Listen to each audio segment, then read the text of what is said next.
참 예수님, 안녕하세요.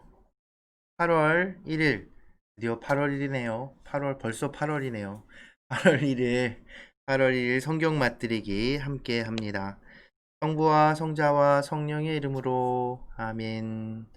말씀은 바로 내 곁에 있고, 내 입에 있고, 내 마음에 있다. 주님, 성령의 빛으로 저희 눈을 여시어 주님의 길을 보게 하시고, 저희 귀를 여시어 생명의 말씀을 듣게 하소서. 아멘. 성부와 성자와 성령의 이름으로, 아멘. 하가르와 이스마엘. 아브라함의 아내 사라이는 그에게 자식을 낳아주지 못하였다.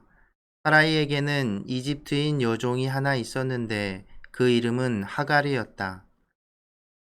사라이가 아브라함에게 말하였다. 여보, 주님께서 나에게 자식을 갖지 못하게 하시니 내 여종과 한자리에 드셔요.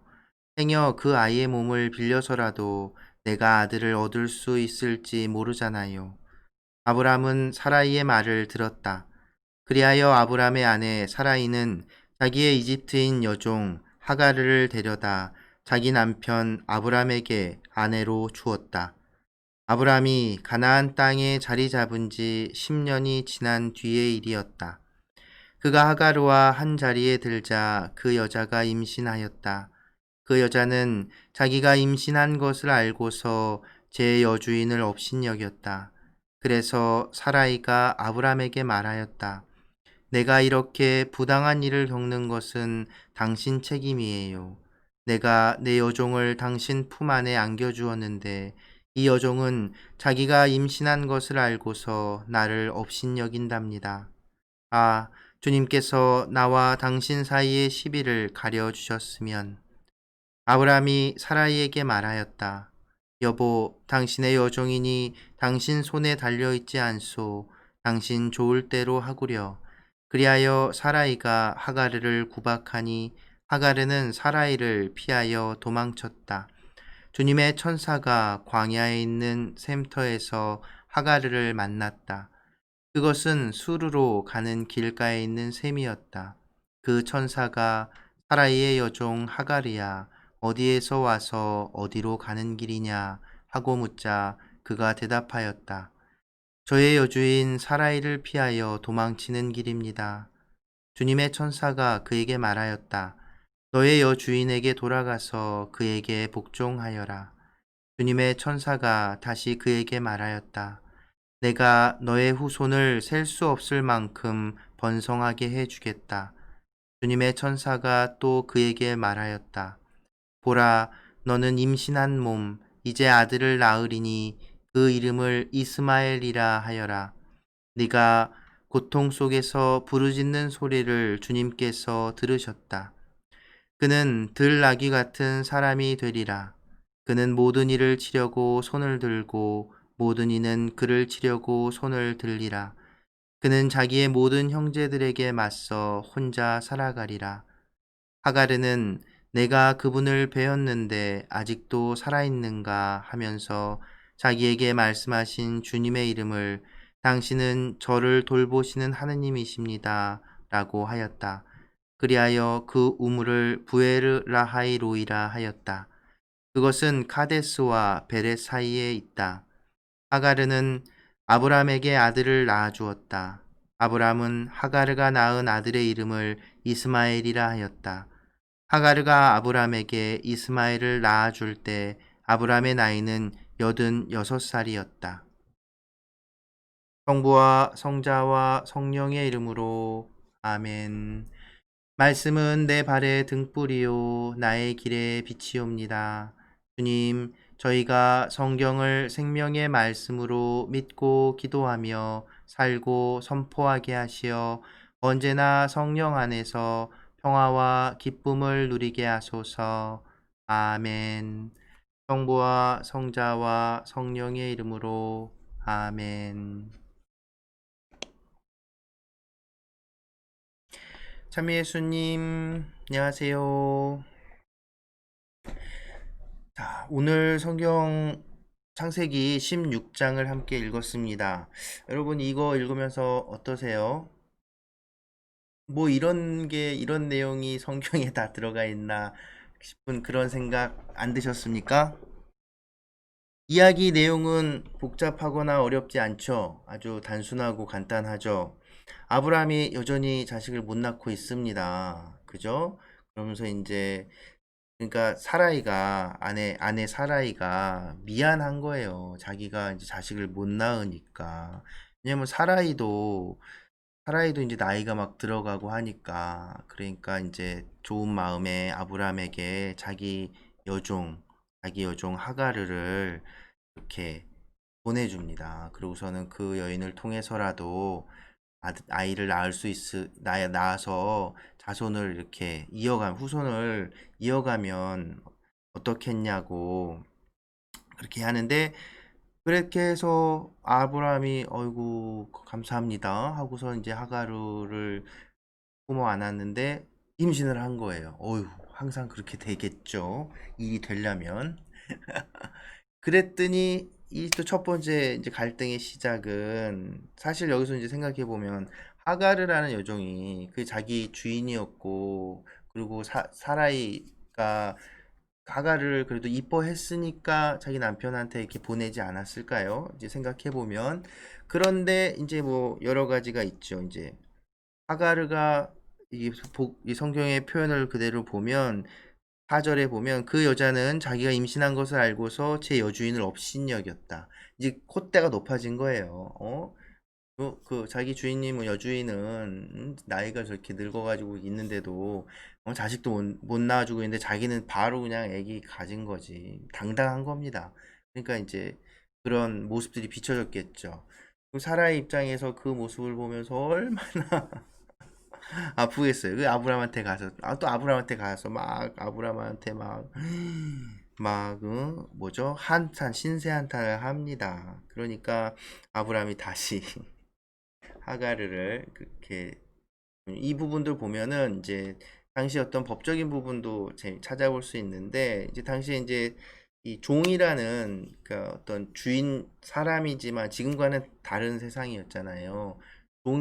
종이라고 불리우는, 그러니까 사람이지만 주인에게 속해 있던 그 노예인 거죠. 종들이 있었던 거예요.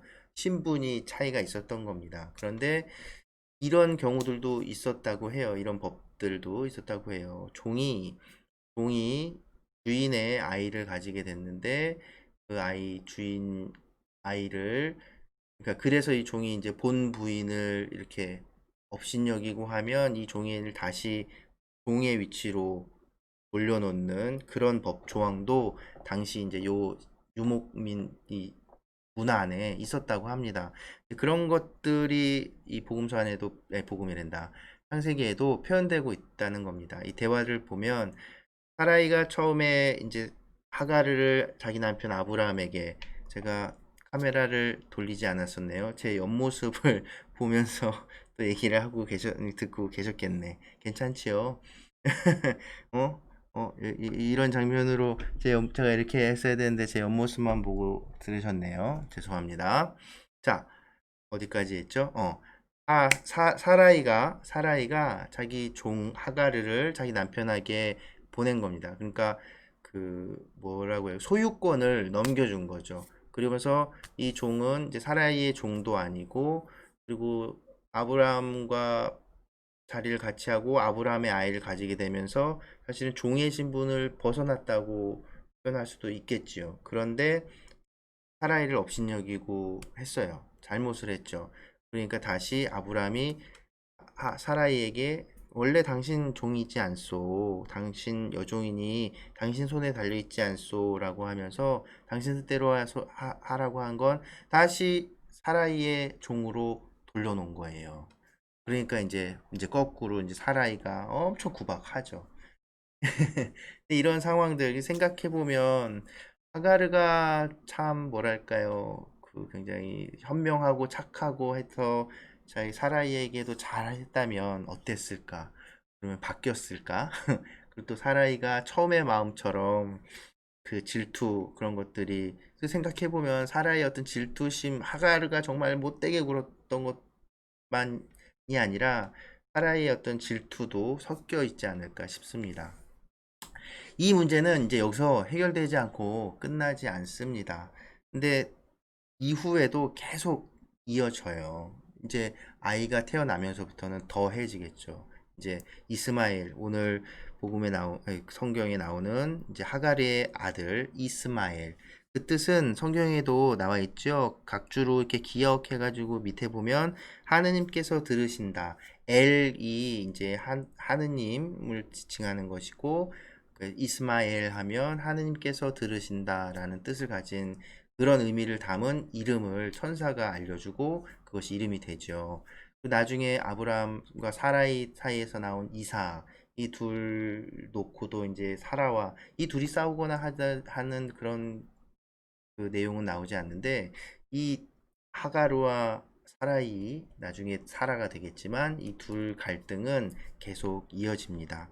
먼저 제가 저번에도 한번 그 말씀을 드렸던 기억이 있는데, 이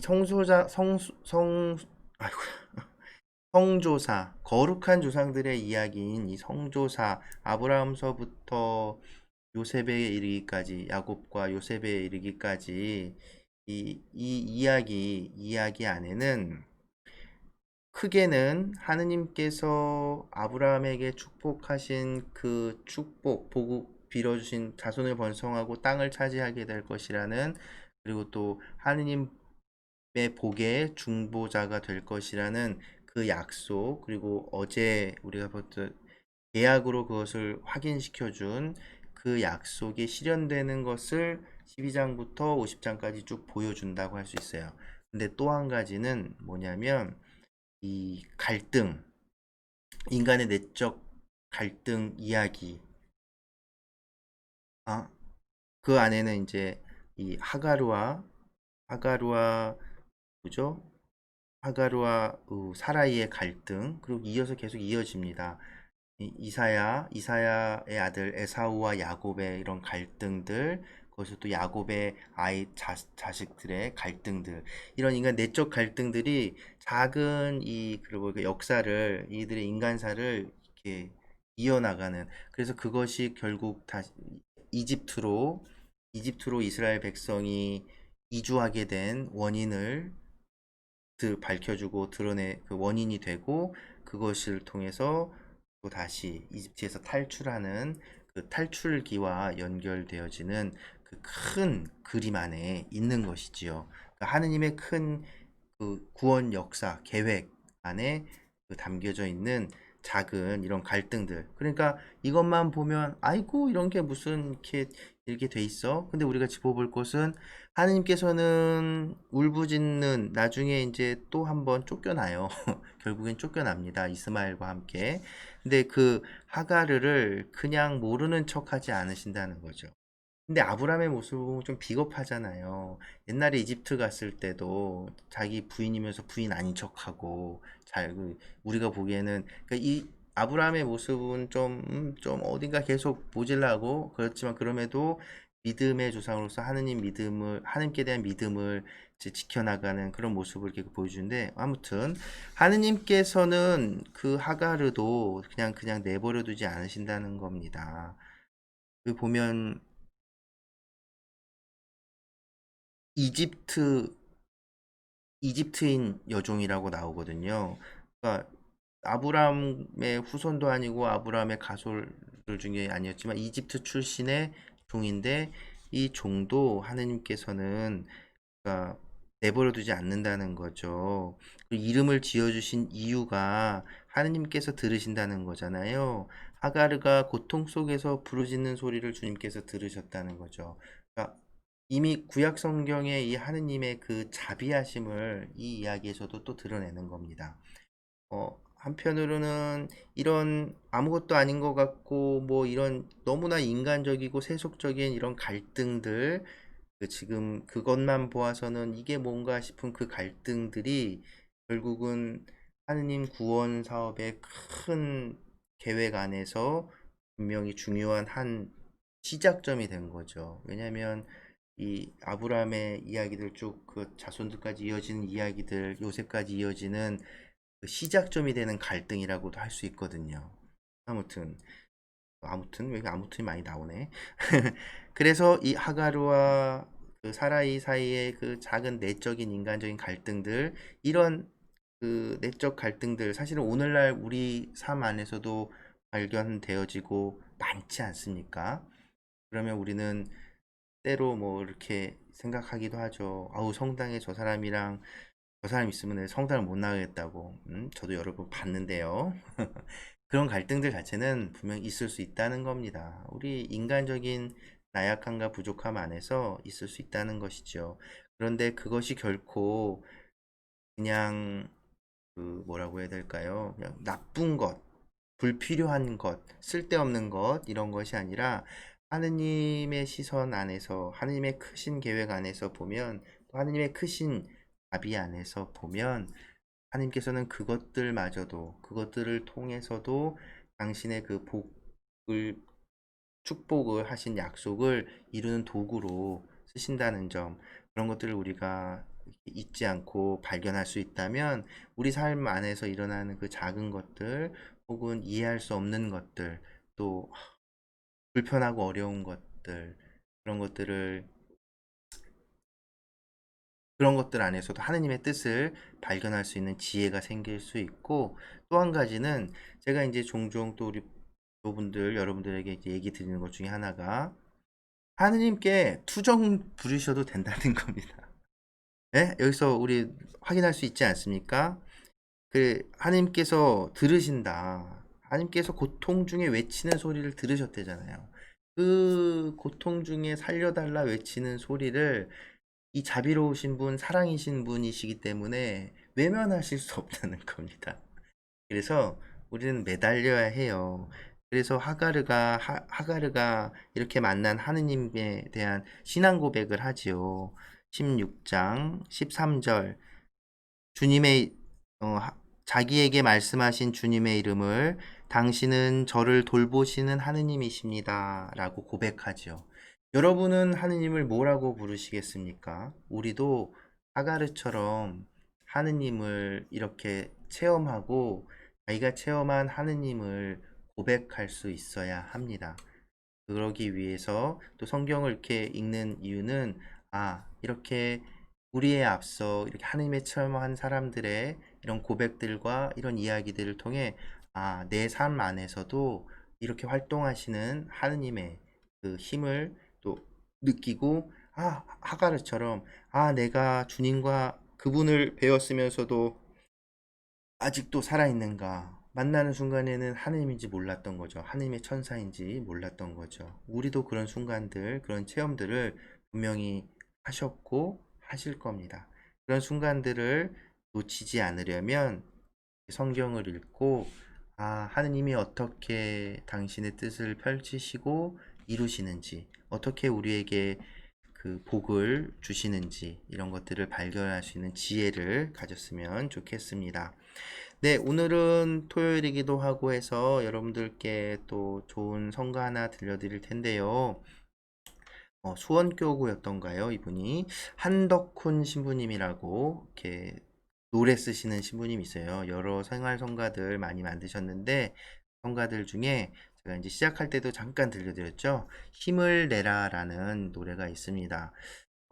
날도 더워지고 여러 가지 상황들, 어려움과 힘든 상황도 있을 텐데, 오늘 하가르를 내버려 두지 않으셨던 하느님처럼 하나님께서 우리를 결코 버려두지 않으신다는 거, 함께 하신다는 거 기억하시면서 여러분도 힘내시기를 바라는 마음으로 이 노래 들려드립니다. 오늘도 함께 해주셔서 감사합니다.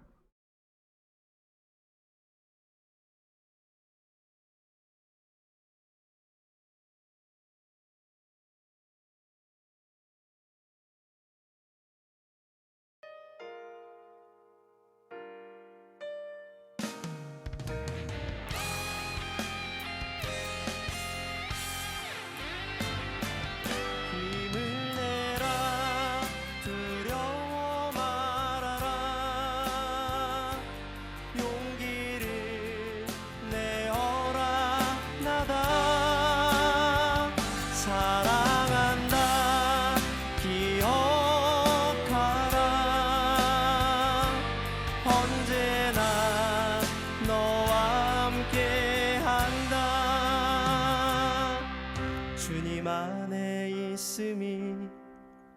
늘 즐거운 우리가 될 수는 없을까? 당신 말씀 들으며 내 삶을 바라보니 행복하게 홀로 성당에 앉아 성체 앞에 기도합니다. 매일 생명의 빵이 되어 오시는 당신께 두 손 모아 당신만을 찾고 있진 못할지라도 침묵 속에만 계시는 분이라도 날마다 당신께 기도하며 나의 삶을 이끌어 주시기를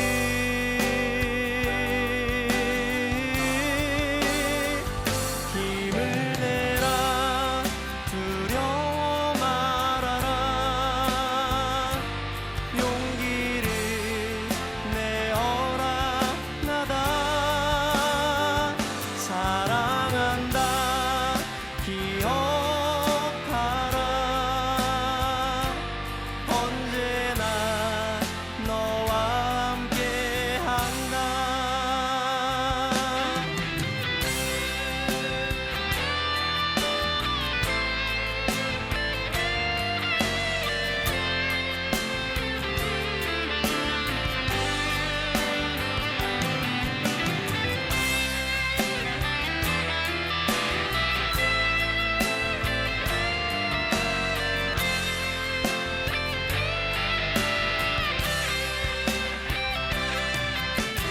당신만을 찾고 있진 못할지라도 침묵 속에만 계시는 분이라도 날마다 당신께 기도하며 나의 삶을 이끌어 주시기